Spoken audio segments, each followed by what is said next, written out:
기적은 인간의 생각으로 이해되지 않는, 또 설명할 수 없는 현상을 우리가 기적이라고 합니다. 성경에는 수많은 기적들이 기록되어져 있습니다. 성경을 펴면 첫 번째부터 그 기적의 말씀들이 나옵니다. 첫 번째 구절이 무엇입니까? 태초에 하나님이 천지를 창조하시니라. 하나님이 말씀으로 이 세상을 창조했다고 성경은 말씀합니다. 기적입니다. 우리의 이해를 뛰어넘는 놀라운 하나님의 창조의 역사, 기적입니다. 성경에는 또한 수많은 예수님의 기적들이 기록되어져 있습니다. 예수님이 무리를 걸으시고 또 보리떡 5개와 물고기 2마리로 수천 명을 먹이십니다. 눈먼 자가 보게 되고 걷지 못하는 자가 걷게 되고 문둥병자가 깨끗함을 받습니다. 모두 다 기적입니다. 오늘 말씀은 어떤 기적을 기록하고 있습니까? 바로 동정녀 마리아, 남자를 알지 못하는 처녀 마리아가 예수님을 낳게 될 것이라는 사실을 천사에 의해서 듣는 이 수태고지의 장면입니다. 동정녀가 아들을 낳는다. 이 또한 이해할 수 없습니다. 인간의 생각으로 이해할 수 없고 인간의 말로 설명할 수 없습니다. 그러나 하나님은 이 방법을 통해서 이 땅에 예수 그리스도를 보내셨습니다.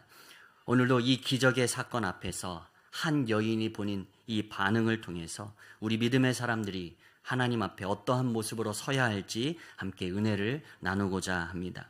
오늘 본문은 이렇게 시작합니다. 오늘 26절, 27절 말씀 같이 한번 읽어보겠습니다.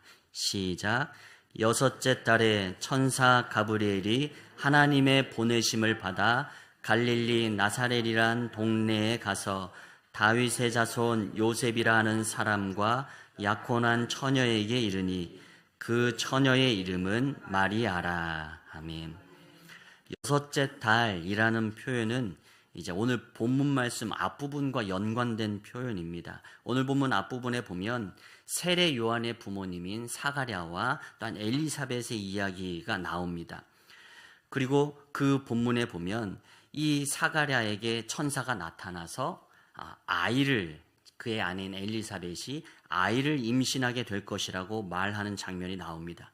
그리고 이 사가랴가 천사 가브리엘의 소식을 듣고 나서 그의 아내가 임신했는데 그 임신한 후로부터 이제 6개월이라는 시간이 지났다라는 것을 이렇게 표현한 것입니다. 그렇게 자신의 아내, 사가랴의 아내, 세례 요한의 어머니가 세례 요한을 태중에 임신한 지 6개월이 되었을 때, 그때 천사 가브리엘이 하나님의 보내심을 받아 이제는 마리아를 향해 나타납니다. 그리고 그에게 나타나, 마리아에게 나타나 말하는 핵심 요지가 무엇입니까? 오늘 31절 말씀입니다. 우리 31절 함께 읽습니다. 시작. 보라, 내가 잉태하여 아들을 낳으리니 그 이름을 예수라 하라. 아멘. 처녀인 마리아가 잉태하여 아들을 낳게 된다는 것입니다. 인간의 생각으로는 불가능한 일인데 하나님이 그렇게 행하셨습니다. 그런 방법으로 이 땅에 예수 그리스도를 보내셨습니다. 왜 그렇게 하셨습니까? 바로 하나님이 우리를 구원하시기 위해서입니다. 오늘 이 예수라는 이름의 뜻이 무엇인가 하면 예수, 또 다른 말로 여호수아, 동일한 말인데 이 예수라는 이름의 뜻은 여호와는 구원이시다라는 뜻입니다. 하나님이 이 땅 백성을 구원하시기 위해서 예수님을 이 땅에 보내신 것입니다. 마태복음에서는 예수님을 누구라고 묘사하냐면 마태복음 1장 21절에 보면 자기 백성을 그들의 죄에서 구원할 자, 그가 바로 예수님이라고 묘사합니다. 죄인인 인간 스스로의 힘으로는 구원받을 수 없습니다. 그래서 이 땅에 예수 그리스도를 보내셨습니다. 구약 성경에 하나님은 수많은 선지자와 제사장들을 보내셔서 그들을 통해 이 땅의 사람들을 구원하고자 했지만 구약의 모든 하나님의 그 시도는 실패로 돌아가 버렸습니다. 그렇게 이제는 하나님이 직접 인간의 몸을 입고 이 세상에 오시기로 작정하셨습니다. 그리고 그 방법이 바로 동정녀 마리아의 몸에서 태어나시는 것입니다. 모든 인간은 남자와 여자의 관계를 통해서 임신하여서 태어납니다. 그러나 단 한 분, 오늘 말씀에 기록된 이 예수님만 남자를 통하지 않고 동정녀, 남자를 알지 못하는 여인의 몸을 통해서 태어나셨습니다. 인간의 몸을 통해서 인간으로 태어나셨지만 정상적인 일반적인 남자와 여자의 관계를 통해 태어나지 않으시고 성령으로 잉태하시고 이 땅에 태어나셨습니다. 이것엔 의미가 있습니다. 그것은 무엇이냐? 바로 예수님은 우리와 똑같은 몸을 입고 이 세상에 태어나셨지만 그분은 죄가 없는 유일한 분이시라는 것을 의미합니다. 아담과 하와 이후로 이 땅에 태어난 모든 인간은 원죄를 안고 태어납니다. 그 본성이 악합니다. 유아 세례가 바로 그것을 의미해 보여주죠. 우리가 보기에는 갓 태어난 아이, 그는 너무도 순전무구하고 죄 없고 흠없어 보이지만 아담과 하와의 죄의 유전자가 있다라는 것입니다. 그냥 내버려 두면 죄의 길로 걸어갈 수밖에 없는 전적 타락한 죄인일 수밖에 없다는 것입니다. 그러나 예수님은 인간의 몸을 입고 태어나셨지만 남자와 여자의 관계를 통해 태어나지 않으시고 성령으로 잉태하셨기 때문에 예수님에게는 죄가 없으십니다. 죄가 없으신 예수님만이 죄 많은 인간을 구원하실 수 있기 때문에 하나님은 예수님을 동정녀의 마리아의 몸에서 태어나게 하셨던 것입니다. 맹인이 맹인의 길을 인도할 수 없듯이 죄인이 죄인을 구원할 수 없습니다. 그래서 하나님은 예수님을 죄 없는 동정녀 마리아의 몸에서 태어나게 하신 것입니다. 그래서 히브리서에는 예수님을 영원한 대제사장이라고 묘사합니다. 죄도 없고 흠도 없고 자신의 그 온전한 몸을 십자가 위에서 제물로 드림으로 온전한 제사를 드린 완전한 그 영원한 대제사장이 바로 예수 그리스도라고 말씀합니다. 그리고 예수님의 그 십자가에서의 죽음이 단 한 번의 제사이지만 온전한 분을 드렸기에 온전한 제사로 또한 영원한 제사로 이 땅에 살아가는 모든 사람의 과거와 현재와 미래의 모든 죄까지도 이 단 한 번의 제사로 말미암아 다 사해 주시는 놀라운 기적의 역사를 베푸신다고 말씀하십니다. 히브리서 10장 말씀입니다. 우리 같이 한번 읽어보겠습니다. 시작. 제사장마다 매일 서서 섬기며 자주 같은 제사를 드리되 이 제사는 언제나 죄를 없게 하지 못하거니와 오직 그리스도는 죄를 위하여 한 영원한 제사를 드리시고 하나님 우편에 앉으사 그 후에 자기 원수들을 자기 발등상이 되게 하실 때까지 기다리시나니 그가 거룩하게 된 자들을 한 번의 제사로 영원히 온전하게 하셨느니라. 아멘. 예수님의 이 동정녀 탄생은 죄 없는 예수님이 우리를 구원하실 수 있다라는 이 구원의 매우 중요한 단초입니다. 사도신경에서도 우리는 신앙을 이렇게 고백합니다. 그는 성령으로 잉태되어 동정녀 마리아에게서 나시고 인간의 방법으로 이 세상에 태어나지 않으시고 하나님의 방법으로 동정녀의 마리아의 몸에서 이 땅에 인간의 몸을 입고 오신 예수님, 그분은 우리의 온전한 구원자가 되기 위해서 그와 같은 방법으로 이 땅에 오셨다라는 사실입니다. 이 대림절의 기간 우리의 온전한 구원자 되신 예수 그리스도를 마음 깊이 모시는 여러분 모두 되시길 간절히 소망합니다. 또한 오늘 말씀에 묘사된 이 땅에 오신 예수님은 말씀대로 이루어진 예언의 성취였습니다. 예수님이 이 세상에 오시기 전부터 구약의 예언자들을 통해서 이 땅에 오실 메시아에 대한 예언이 많이 기록되어져 있었습니다. 그 예언의 성취가 바로 이 땅에 예수님의 성육신의 사건이라는 사실입니다. 오늘 말씀에 보면 가브리엘 천사가 찾아간 동네가 어디입니까? 바로 갈릴리 나사렛이라는 동네입니다. 마리아가 살던 동네입니다. 예수님은 호적하러 나중에 베들레헴에 가서 태어나셨지만 이곳 갈릴리 나사렛에서 자라나셨습니다. 그리고 예수님은 그의 별명이 나사렛 예수였습니다. 이사야 9장 1절에 보면 이런 말씀이 예언되어져 있습니다. 9장 1절 말씀 제가 읽겠습니다. 전에 고통받던 자들에게는 흑암이 없으리로다. 옛적에는 여호와께서 스불론 땅과 납달리 땅이 멸시를 당하게 하셨더니 후에는 해변길과 요단 저쪽 이방의 갈릴리를 영화롭게 하셨느니라. 아멘. 하나님께서 이방의 갈릴리를 영화롭게 하신다라고 말씀하고 예언하고 있습니다. 예수님은 갈릴리의 나사렛 예수로 불려졌습니다. 이 예수님을 통해서 갈릴리가 나사렛이 영화롭게 하셨습니다. 갈릴리는 나사렛은 볼품없고 작은 마을입니다. 빌립과 대화를 나누던 나다나엘의 대화 속에서 이런 구절이 등장합니다. 나다나엘이 함께 예수님께 가보자라고 했을 때 나다나엘이 이런 말을 합니다. 나사렛에서 무슨 선한 것이 날 수 있느냐. 그때 당시에 수많은 백성들에게 이 나사렛이라는 동네는 낙후한 촌구석이었습니다. 그곳에서 무슨 선한 것, 곧 그들이 기다리던 메시아와 그리스도가 날 수 있겠냐? 그럴 수 없다라고 대답할 정도로 메시아이신 예수님과 걸맞지 않은 땅이 바로 갈릴리 나사렛입니다. 그러나 예수님은 그곳에서 자라나셨고 그의 이름을 통하여서 갈릴리가 결국 영화롭게 하셨습니다. 말씀의 예언대로 이방의 갈릴리가 예수님을 통하여 메시아를 통하여 영화롭게 하신 것입니다. 또한 마리아는 다윗의 자손 요셉이라는 사람과 약혼된 상태에 있던 그 마리아에게서 태어났습니다. 예수님의 아버지 요셉은 다윗의 자손이었습니다.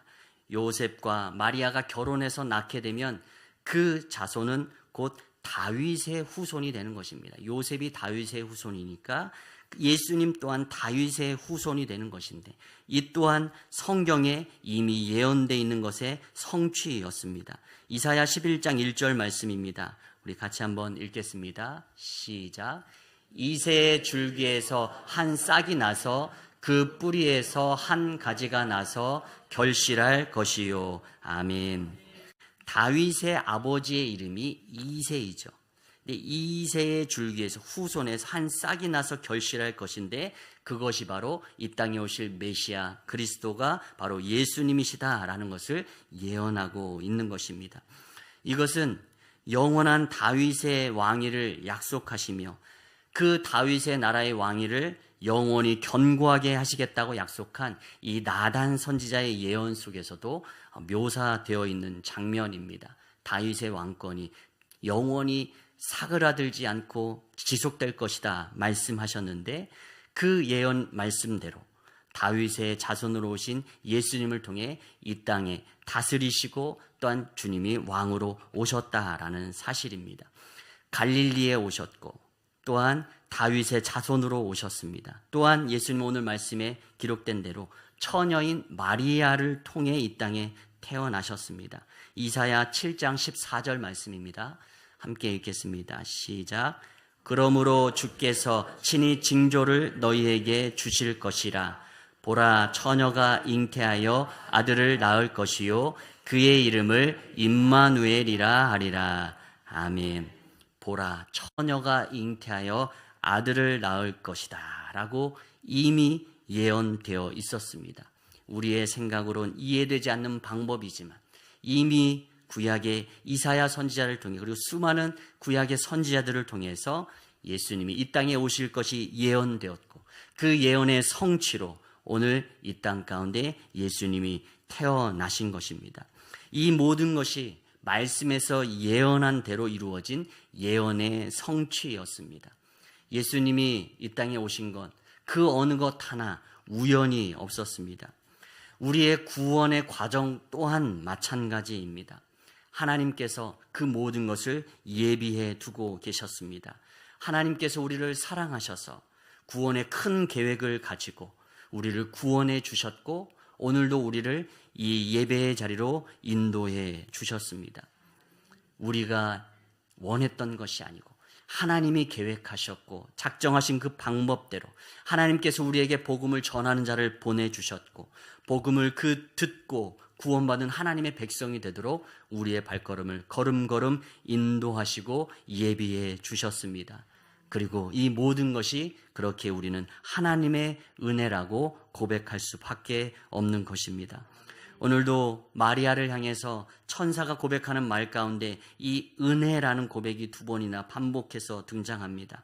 제가 읽겠습니다. 28절입니다.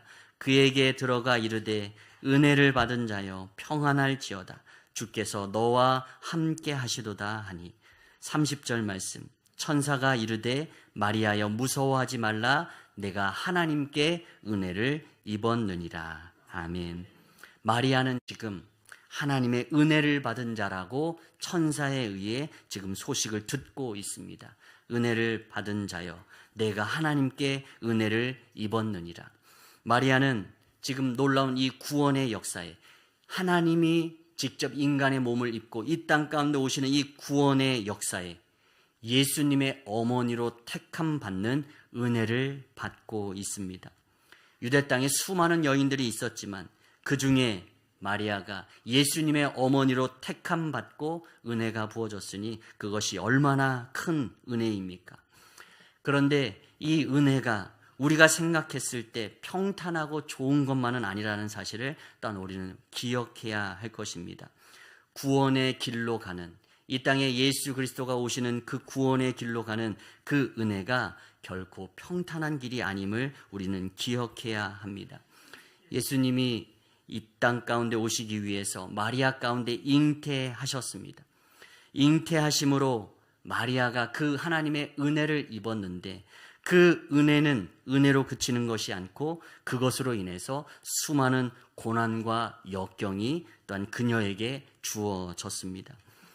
마리아는 하나님의 은혜를 받은 자였지만 그녀의 삶은 결코 만만치 않았습니다. 지금 마리아는 처녀의 몸입니다. 동정녀 마리아입니다. 약혼했지만 아직 남편과 더불어 함께 밤을 보내지 않은 동정녀 마리아입니다. 그런데 이 여인이 천사의 예고대로 임신을 하게 되면 그녀는 어떻게 되겠습니까? 결혼도 하지 않았는데 임신했다라고 한다면 그 여인은 부정한 여인으로서 파혼의 위기를 맞이할 수도 있을 것입니다. 아니면 율법에 따라서 돌에 맞아 죽을 수도 있습니다. 이처럼 그녀에게 있어서 은혜의 소식이고 기쁨의 소식이었지만 그녀의 앞으로의 과정 가운데 거쳐야 할 것들은 너무도 험난한 고난의 과정이었습니다. 마리아가 예수님을 출산만 하기만 하면 그럼 그 모든 이후에는 좋은 일만 있겠습니까? 그렇지 않았습니다. 우리가 성경 속에 잘 아는 대로 예수님의 삶은 고난으로 점천된 삶이었습니다. 마리아는 예수님을 아들로 둔 어머니였기 때문에 그 아들로 인한 걱정으로 마음 편한 날이 없을 어머니였을 것입니다. 30세 이전까지는 성경에 기록되지 않았기 때문에 아마도 개인적인 일상의 삶을 어머니와 더불어 가족과 함께 고향에서 보냈을 것입니다. 그러나 30세 이후 어머니 곁을 떠나서 떠돌아다니며 온 땅 곳곳을 돌아다니며 하나님 나라의 사명을 감당하셔야 했습니다. 예수님은 때로는 바리새인과 서기관들의 위협 앞에서 도망치듯 나와서 다른 곳으로 이동하시며 머리 둘 곳조차 없는 삶, 밤에 잠자리 청할 그 장소조차 매일 밤 찾아야 하는 그런 머리 둘 곳조차 없는 삶을 고난한 그 3년간의 공생의 삶 가운데 그러한 삶을 사셨습니다. 그리고 예수님은 결국 유대인들에 의해서 십자가에서 고난을 받고 죽임을 당하셨습니다. 그리고 예수님의 육신의 어머니인 마리아는 이 모든 장면을 어머니로서 지켜 바라보아야만 했습니다. 마리아는 아들이신 예수님을 마음 깊이 묻었을 것입니다. 예수님을 잉태하는 것이 은혜인데 그 은혜는 우리가 생각하는 은혜와는 조금 다릅니다. 그 은혜를 받으면 정말로 좋을 것 같고 형통할 것 같고 기쁜 일만 있을 것 같은데 그렇지 않습니다. 그 은혜를 받은 마리아의 삶은 고난의 삶이었습니다. 우리는 그리스도인으로서 하나님의 특별한 은혜를 입은 사람들입니다. 예수 그리스도를 믿는 이 믿음 가운데 은혜로 말미암는 이 믿음으로 구원을 얻은 하나님의 백성들이 되었습니다. 그러나 그 은혜는 우리가 생각하는 은혜와는 조금 다를 수 있음을 기억해야 합니다. 우리가 생각했을 때 예수 잘 믿으면 복받고 하는 일이 다 잘 되고 형통하고 돈도 많이 벌고 승진도 잘하고, 그렇게 물론 그럴 수 있습니다. 그러나 하나님이 주시고자 하는 것은 좋은 것이고 풍성한 것이기에 그렇게 좋은 일들만 있을 수 있지만, 때로 우리가 신앙생활 하다 보면 그러한 풍성한 사랑의 또한 응답의 열매들이 아니라 때로는 이 마리아처럼 은혜를 받았음에도 불구하고 고되고 수고로운 인생을 감당해야 될 때도 있다라는 것입니다.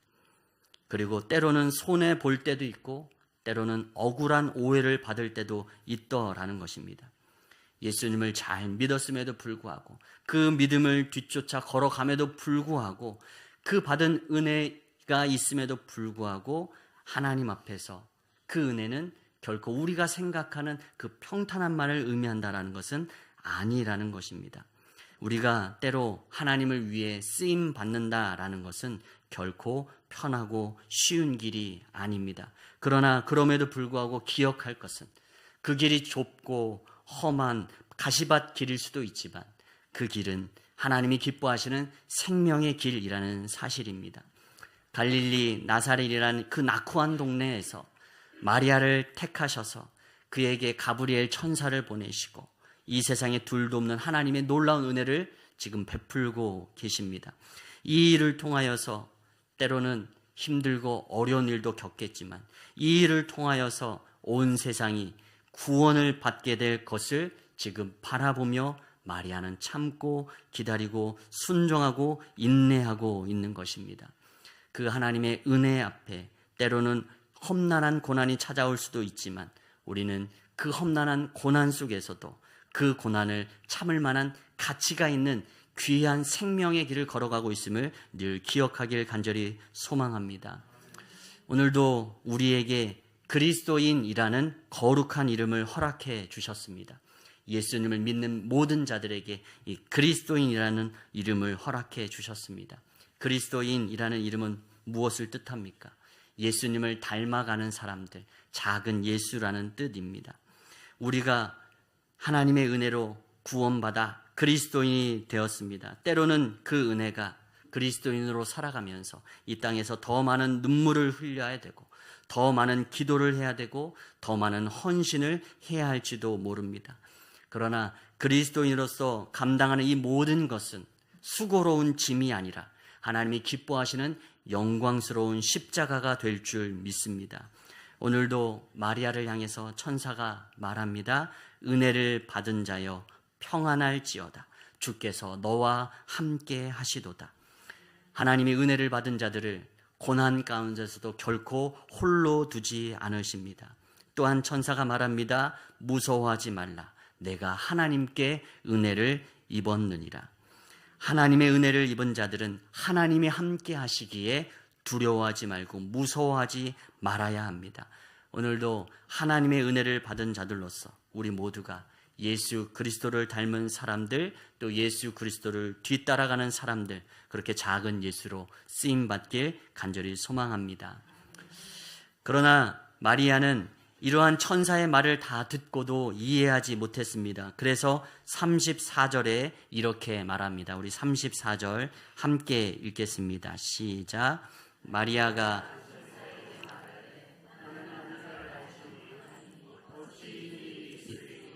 아멘. 마리아가 이해할 수 없는 자신의 이런 상황 앞에 천사에 질문합니다. 나는 남자를 알지 못하는데 어떻게 이 일이, 내가 잉태해서 아들을 낳을 수 있습니까? 당연한 반응입니다. 아무리 천사가 말을 해줬더라도, 설명해줬더라도 인간이 하나님의 일을 어떻게 다 이해할 수 있겠습니까? 말해줘도 못 믿고 보여줘도 못 믿는 것, 그것이 바로 우리 인간의 연약함입니다. 공생의 기간 예수님을 따라다녔던 예수님의 제자들과 또한 그 곁에 있던 수많은 무리들 또한 마찬가지였습니다. 예수님이 수없이 말씀하셨지만, 보여주셨지만, 들었지만 그들은 깨닫지 못했고 우둔한 채로 예수님을 십자가에 못 박도록 내버려 두었습니다. 마찬가지로 마리아는 수많은 설명을 들었지만 아직도 자신의 마음속에, 자신의 생각 속에 이해되지 않습니다. 그래서 어떻게 그럴 수 있습니까? 라고 물었습니다. 그럴 때 하나님은 천사를 통해 마리아에게 이와 같은 답을 주십니다. 오늘 36절, 37절입니다. 우리 같이 한번 읽겠습니다. 시작. 보라, 내 친족 엘리사벳도 늙어서 아들을 배었느니라. 본래 임신하지 못한다고 알려진 이가 이미 6달이 되었나니 대저 하나님의 모든 말씀은 능하지 못하심이 없느니라. 아멘. 하나님의 천사는, 하나님은 지금 마리아에게, 이해하지 못하고 믿지 못하는 마리아에게 설명해 주고 계십니다. 마리아를 몰아붙여서 그냥 믿고 따라와 라고 그냥 강압적으로 하지 않으시고 그녀에게 믿을 수 있도록 하나의 징검다리를 놓아 주십니다. 그것을 통해 설명하십니다. 그것이 바로 세례 요한의 어머니 엘리사벳의 이야기입니다. 앞에서도 나왔지만 이 사가랴와 엘리사벳이 세례 요한의 아버지와 어머니입니다. 그런데 이 사가랴와 엘리사벳은 나이가 들어서 어느 정도 나이가 될지 모르겠지만 자신들이 임신할 것이라고는 생각조차 하지 못할 나이가 되었던 것 같습니다. 그렇게 나이가 들어서 아이를 갖지 못했는데 가브리엘 천사를 통해서 엘리사벳이 임신하게 해 주십니다. 천사를 통해 그 엘리사벳이 임신하게 될 것을 알려주시고 그리고 임신을 하게 되죠. 그리고 지금 임신한 지 6달째가 되었다라고 오늘 말씀의 초입부에 나왔습니다. 물론 노년에 아이가 생기는 건 불가능이 아니고 가능성이 희박하다라고 말하는 게 더 정확한 표현일지 모르겠습니다. 그러나 그렇게 가능성이 희박한 사가랴와 엘리사벳의 사이에 세례 요한이라는 생명이 잉태되었다라는 이 사례를 예로 들면서 인간의 생각으로 쉽지 않은 이 일을 하나님이 이루셨다. 그러니 너에게도 하나님이 기적을 이루실 것이다 라고 천사가 그 믿지 못하는 마리아의 그 연약한 믿음을 온전한 믿음으로 해주기 위해서 이 이야기를 해주는 것입니다. 지금 이 소식을 듣게 하시고 엘리사벳의 이 작은 일을 통해서 마리아가 더 큰 일을 믿도록 이끌어 주십니다. 도와주십니다. 세례 요한이 마리아가 자신의 몸에 잉태될 그 메시아를 믿게 되는 하나의 징검다리의 역할을 하는 것입니다. 그러고 보면 세례 요한은 예수님을 위해 존재한 사람이라고 우리는 분명하게 또다시 한번 고백할 수밖에 없습니다. 예수님이 오시기 전에 그 오실 길을 닦는 자였던 세례 요한은 복 중에서도 예수님의 오실 그 길을 위하여서 어머니 마리아의 믿음의 길을 인도해 주는 그 길의 역할을 감당했던 것입니다. 세례 요한의 잉태의 이 소식, 이것이 믿음의 디딤돌이 되어서 마리아는 처녀인 자신에게도 하나님께서 이 놀라운 기적의 역사를 이루실 것을 믿는 믿음을 갖게 되고 그 믿음을 오늘 38절에 고백하게 됩니다. 우리 마지막으로 한번 같이 읽게 됩니다. 38절입니다. 시작. 마리아가 이르되 주의 여종이오니 말씀대로 내게 이루어지이다 하매 천사가 떠나가니라. 아멘. 마리아는 믿을 수 없는 중에 믿음의 고백을 하게 된 것입니다. 하나님이 그녀를 사랑하셨고 그녀를 위하여서 6개월 전에 사가랴와 엘리사벳 사이에 세례 요한이 잉태하도록 그 일까지 미리 해놓으신 하나님이셨습니다. 그리고 마리아는 그 하나님의 그 놀라운 일 앞에서 고백하게 됩니다. 주의 여종이오니 말씀대로 내게 이루어지이다. 오늘 이 마리아의 믿음의 고백은 오늘 본문 앞에 나오는 세례 요한의 아버지 그 사가랴와 매우 대조적이라고 표현할 수 있습니다. 우리가 함께 읽진 않았지만 이 사가랴는 어떠한 사람인가 하면 제사장입니다. 제사장 직무를 감당하다가 가브리엘 천사를 만나서 그 세례 요한을 임신하게 될 것을 듣게 되는데, 제사장이었는데 이 제사장이 늙어서까지 결혼을 했음에도 불구하고 아이가 생기지 않았을 땐 그때까지 얼마나 그 많은 과정 가운데 하나님을 향한 기도가 얼마나 있었겠습니까? 제사장이었던 이 사가랴와 엘리사벳은 그의 가정 가운데 결혼했지만 자녀가 없는 그들의 가정에 이 기도의 제목을 가지고 수없이 오랫동안 하나님 앞에 부르짖고 간구하며 기도했을 것입니다. 그러나 그들의 생각에 이제는 이루어질 소망이 없다라고 생각되는 오랜 세월이 흐른 후, 그들이 나이가 들어서 머리가 희끗희끗 되어졌을 때 천사가 나타나서 갑자기 불현듯 말하는 것입니다. 너희에게 한 아이가 생겨날 것인데 그 이름을 요한이라 해라 라고, 이 천사의 이 이야기를 들었을 때 제사장이었음에도 불구하고 수없이 하나님 앞에 자녀를 달라고 기도했던 사가랴였음에도 불구하고 사가랴는 믿지 못했습니다. 천사 앞에 이렇게 불신앙의 모습으로 고백을 합니다. 나와 내 아내의 나이가 많은데 그것이 어떻게 일어날 수 있겠습니까? 라고 천사에게 대답하면서 의심을 품었습니다. 그로 인해서 사가랴가 세례 요한이 태어날 때까지 말을 하지 못하는 책망을, 벌을 받게 됩니다. 제사장이었습니다. 하나님을 믿는 신앙의 가정이었습니다. 그 가정 가운데 천사가 나타나 아이를 주겠다고 이야기하고 있는데 믿지 못하고 있습니다. 사가랴는 기쁜 일인데도, 그가 그토록 기다리고 있던 이 기쁜 일임에도 불구하고 믿지 못하고 있습니다. 그러나 오늘 마리아는 어떻습니까? 전혀 기대하지 않고 또 그래서는 안 되는 상황입니다. 남자를 알지 못하는 동정녀 마리아가 임신하면 어떻게 되겠습니까? 곤란합니다. 그러나 이런 상황에도 불구하고 마리아는 천사의 이야기를 듣고 또한 천사의 그 말씀을 듣고 하나님의 말씀을 거부하지 않고 부인하지 않고, 어떻게 그럴 수 있습니까? 그럴 수 없습니다. 거부하지 않고 주의 여종이오니 말씀대로 내게 이루어지길 원합니다 라고 순종으로 그 믿음을 표현합니다.